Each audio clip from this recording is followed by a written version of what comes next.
Gareth Southgate is under immense pressure, and this is due to him suffering to success.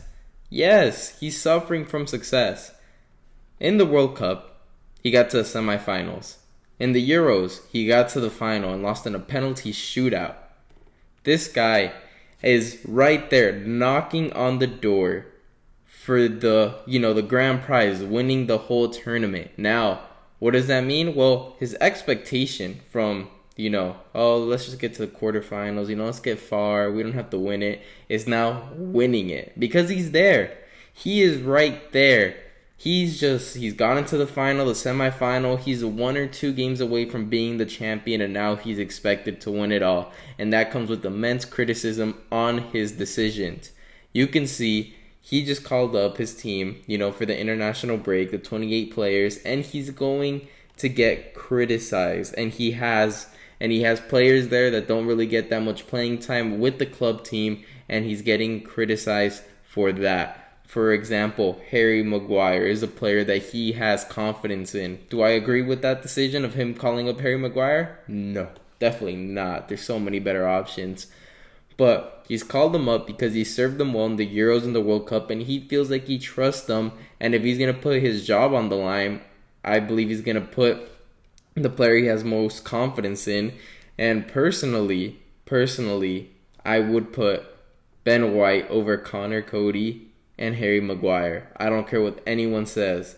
I really don't. People have said the excuse, well, Ben White, lost his position at Arsenal and he's playing right back now. What does that have to do with anything? Harry Maguire lost his position. He's on the bench. You understand? Connor Cody, he doesn't play as big of a club as Arsenal. You understand? And Ben White's done a phenomenal job. And then, if you really think about how Arsenal plays, there's a lot of time where the left back goes and attacked, and then you have right back, who's Ben White, goes and plays a 3-back. So what does England play a 3-back? What does Kyle Walker play a lot of times? Center back. What is he, a right back? You understand? I don't understand the decision of the Ben White leaving out over those 2 players. I'll be quite honest. There was no reason for him not to be called up. Then you go in the midfield. There's been a lot of criticism over Calvin Phillips. He's there. He's played like less than 30 minutes this whole season with City. Honestly, he's been getting a lot of criticism because Jordan Henderson's not there. I believe Jordan Henderson's fighting an injury, and I believe he's going to be in the World Cup no matter what, as long as he is healthy.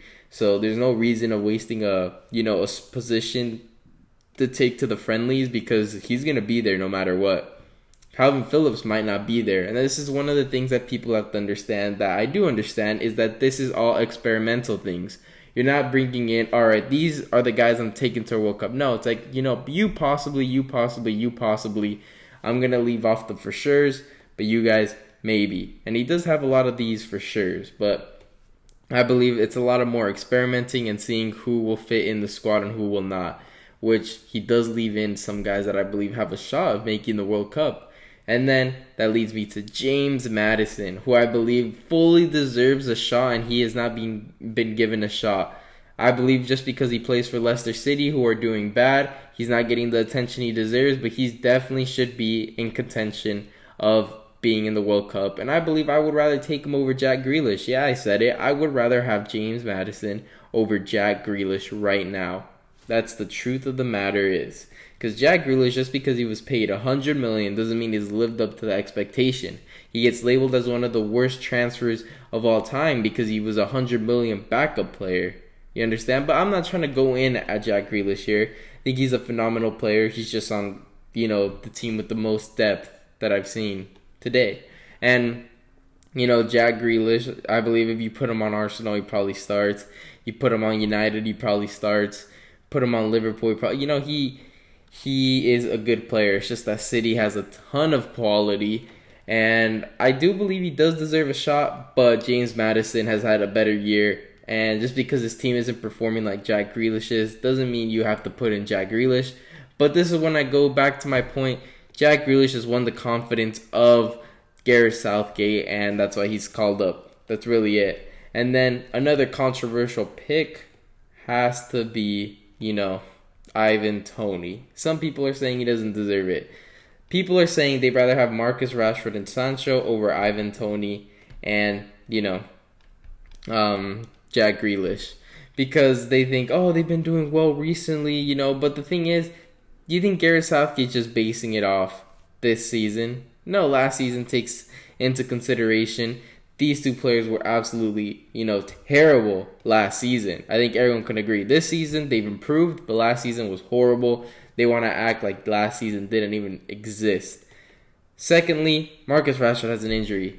Man United fans are really the ones that are calling in, why is Marcus Rashford not in the squad? Mate, he's hurt. You really want to, get him worse hurt? Do you want to really get him injured worse? Are you serious? You have 9 matches in October. I think Marcus Rashford is going to be very important for October, and you should be happy he has been called up. Jadon Sancho, he has been better, but I do believe he deserves a shot, but I've also seen people call out for Saka's head and get him off the club, all this, get him off the national team. No. Saka starts over Sancho any day of the week. We saw it in the Euro. He's won Gareth Southgate over, and he's been having, if you compare the stats, Saka's not that far off from Sancho, and the season barely started. I believe they're right next to each other, but Saka had a better year last year. Saka's played better than the national team. You see where I'm going with this? Then they say, oh man, Saka missed the penalty. Mate, who missed the 2 penalties before him? It's literally your boys. But anyways, that's none of my business, right? None of my business. Let's just target Saka because he plays for Arsenal. But anyways, I would honestly love to see Smith Rowe get a shot, but he can't stay healthy. I thought he was going to have a shot last season, and he did. He was on the national squad for a lot of these games. And then, he's been fighting injuries, so I don't find it likely he'll be going to the World Cup. I don't believe so. Maybe the next one. But, yeah, I mean, Pickford as well was another player that's not going, but I believe Pickford is definitely going into the World Cup, so they decided to take a look at other goalkeepers. I believe him and Ramsdale will battle for number 1. And personally, I go Ramsdale, but people might say that's a bit of a biased take, but, it is what it is. Anyways, leave a comment down below if you think any other player I left off should be getting an opportunity in these new, fixtures heading into the World Cup that starts in only 6 weeks, which I'm kind of excited about. But yeah, there's been a lot of controversy over Gareth Southgate, and I do believe he is under fire, suffering from success and all. So yeah, please like and subscribe for more videos, and thank you for watching.